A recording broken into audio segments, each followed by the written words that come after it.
What's up, guys? In this video, I'm going to walk you through 18 of the most common concerns and objections that you will see on Tinder and other dating apps. I put this list together after analyzing a bunch of my conversations and those of my clients, and these ones just kept popping up again and again. So in this video, I'm going to walk you through how to optimally answer each one with responses that have a track record of success.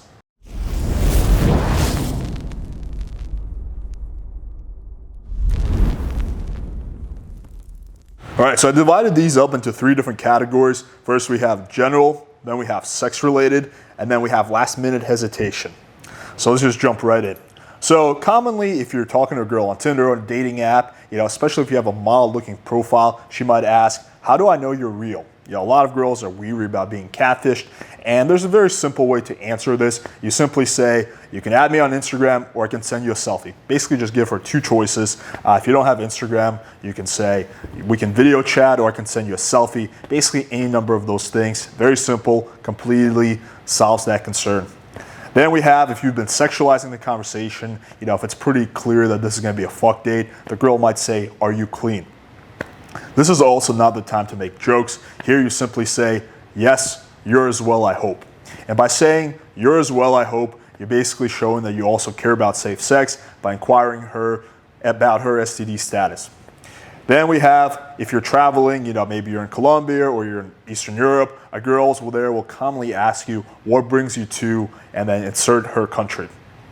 So girls will ask this to make sure you're not sex tourist or make sure you're not there for any kind of nefarious purposes. But you also don't want to just say that you're a tourist, because it's also not really that high value of an answer. So the best thing you can do is just say that you're visiting there for work, because it also gives the potential that you're going to come back there some more. Just a much better frame to be in. So for example, if I'm in Poland, the girl will say, "What brings you to Poland?" I'll say pierogies ... and work, I guess. So I give her like a little bit of a joke answer, and then I give her the serious answer, and that kind of really addresses that concern well. Then we have, "How tall are you?" So guys will try to, treat this as like a shit test and be like, "How tight is your pussy?" That's really not the right response. Very simple. You just say, "I'm," and then insert your height. If you're above, let's just say 5'11", 6 feet, then you just give your real height. If you're, between 5'5" and let's say 5'11", then you just add an inch or two to your real height. If you don't want to really go more than that, because then you're just going to be straight up catfishing the girl, but a little healthy exaggeration is okay. Most girls will even expect it on dating apps. And girls are asking this simply because they have a height cutoff. If a girl, for example, is like, "Are you really 6 feet?" I'll just respond with, "Yes, bring a ruler." At that point, you can kind of troll them a little bit. Then we have, "I don't go straight to a guy's house." So this is where she's making a clear statement, like she's like, "I'm not coming over." So here, there's two reasons why she might not be coming straight over. First is simply she's worried about her safety, which is very common. The second is because she's a prude.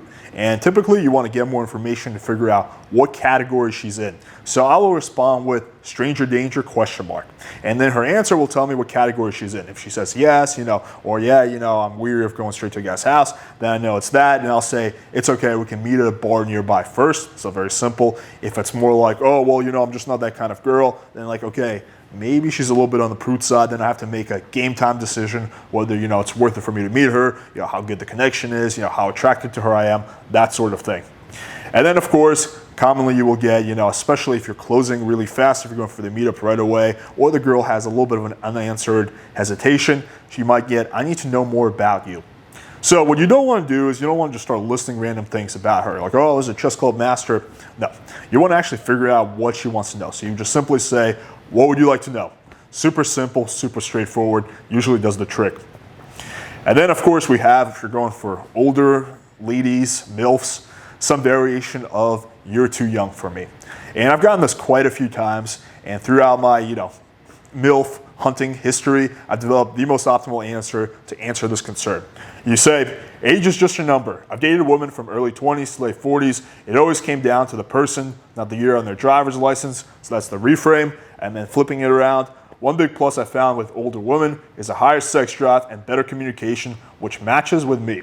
And no girl can be like, "Oh, well, actually, I have a lower sex drive," or like, "I don't like good communication." It's a very general answer that she has to agree to, and that has worked pretty much every single time a girl has said, or a woman has said, "You're too young for me." I give her this, and then bam, we're hooking up, a few days later. Then we have the sex-related category. So, are you only interested in a hookup? Now, I want to make a distinction.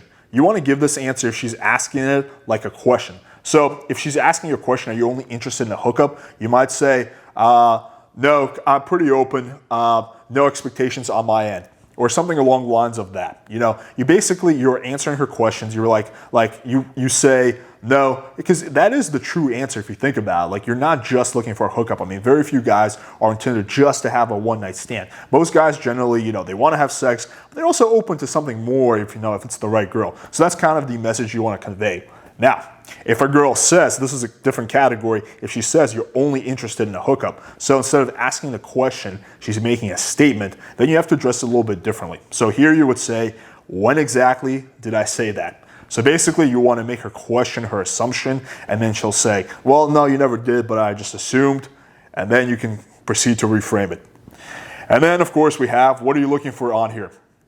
So here I will say one of two things.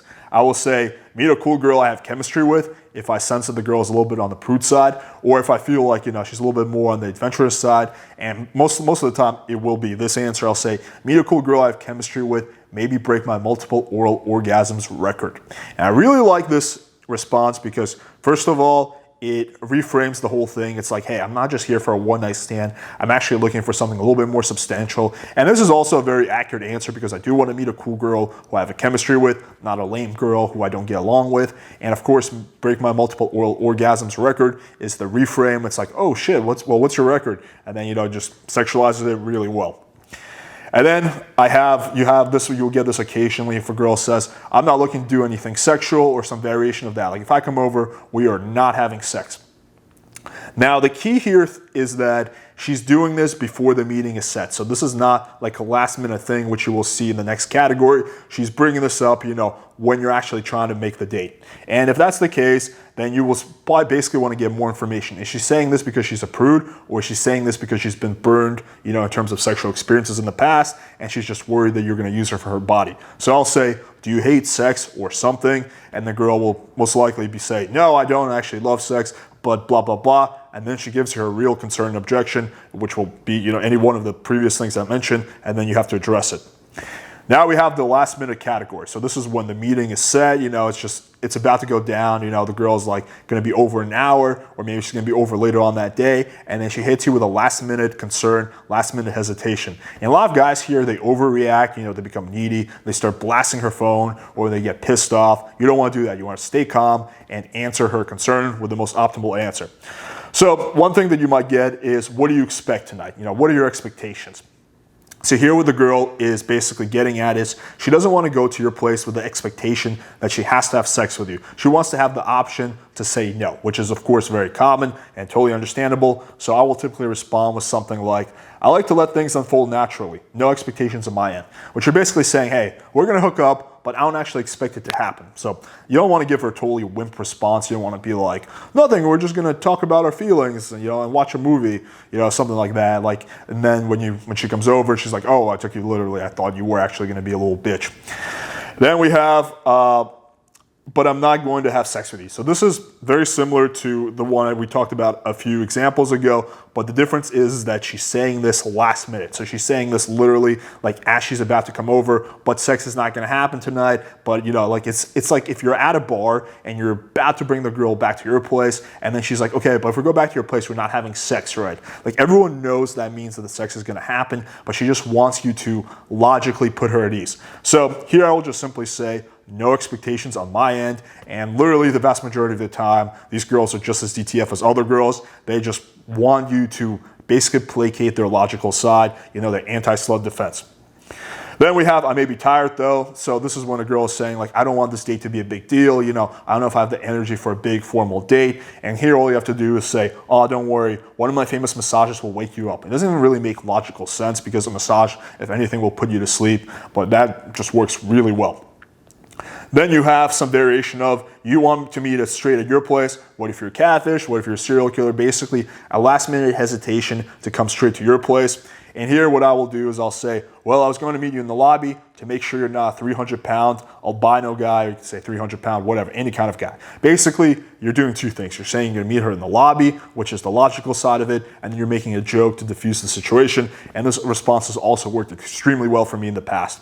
Then we have, do you live alone? And the right answer here is always yes, even if you have a roommate. You don't want to give the girl, make her worried. She's like, oh shit, there's gonna be like 5 dudes listening in. I don't know if I should do this. It doesn't matter when the girl comes over, there's actually roommates. You just don't want to make her more anxious about the idea of coming to a stranger's place. So you just kind of want to put her at ease. And then of course, last up we have, how do I know you're not a serial killer? This is a very, very common one. And here really the response that just works almost every single time is, you're good. I gave up serial killing for Lent. So basically you're saying two things. You're doing logically, you're good, like don't worry, you'll be okay. And then you're making a joke answer. And for some reason, women, when they see that you have a sense of humor, they're like, okay, this guy is not gonna be a serial killer because he's funny. And I guess, serial killers don't like to make jokes. But anyway, there you have it. The most optimal responses to the most common concerns and objections that you'll get on Tinder and all the other dating apps. All right, hopefully you guys found this video valuable. If there's any concerns or objections that I missed, just post in the comments below and I'll give you guys the most optimal response to each. Also, make sure you hit that subscribe button. Right now, we have some very epic videos coming out in the near future that you definitely don't want to miss. Thank you guys for watching, and until next time.